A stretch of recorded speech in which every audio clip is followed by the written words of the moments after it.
name is Veconi. I'm the treasurer of the Prospect Heights Neighborhood Development Council, and our message tonight is that this application is not final.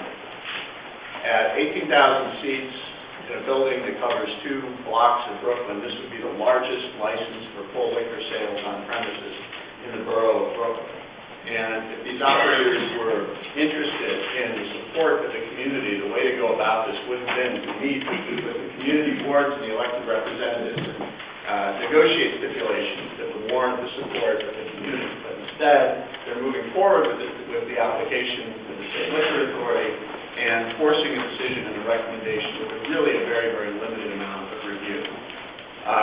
Just from some numbers, one of the questions that was not asked tonight is what the projected revenue from liquor sales at the arena is.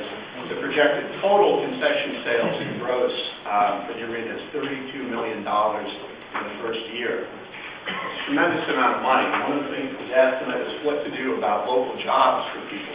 Well, the concession revenue is a tremendous, tremendous license. The liquor sales for that concession will be in the millions of dollars, maybe north of $10 million. And this is really the opportunity for those sorts of questions about commitments for local jobs to be negotiated. Support from the community is going to be given. The arena has not released a code of conduct yet for its patrons to have that discussed with the community. Many of the questions tonight were answered with, we haven't finalized it yet, we're not sure of the answers yet. The New York City Police Department has not finalized what the policing strategy is going to be for arena events yet. And all of these things are things that are necessary for the community to make an informed judgment about whether this license should be approved.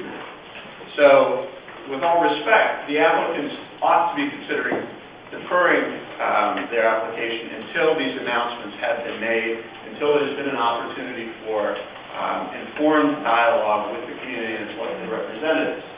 But, assuming that this is going to go forward with the SLA and a recommendation has to be made, we believe very strongly that this license should only be approved for a term of a year with mandatory reapplication necessary after a year with a full review like this once there is experience about what the actual impacts of these operations and liquor sales at the arena has been. And in the meantime, that 1-year license should include stipulations that alcohol sales will occur only at ticketed arena events. No sales will be permitted at other times. That the alcohol sales will be limited to 2 alcoholic beverages per possession with a maximum container volume of 12 ounces for beer and 4.5 ounces for wine and cocktails. That the alcohol sales will stop 45 minutes before the end of an arena event, after halftime in an NBA game, or 11 p.m., whichever comes first. And that finally, no sales of alcoholic beverages will take place outdoors.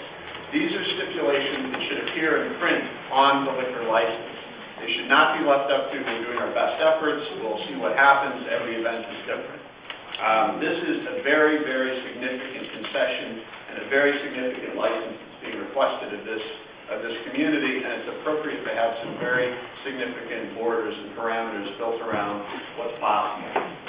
So thank you very much. I appreciate the consideration of the community boards, and I thank you for your time.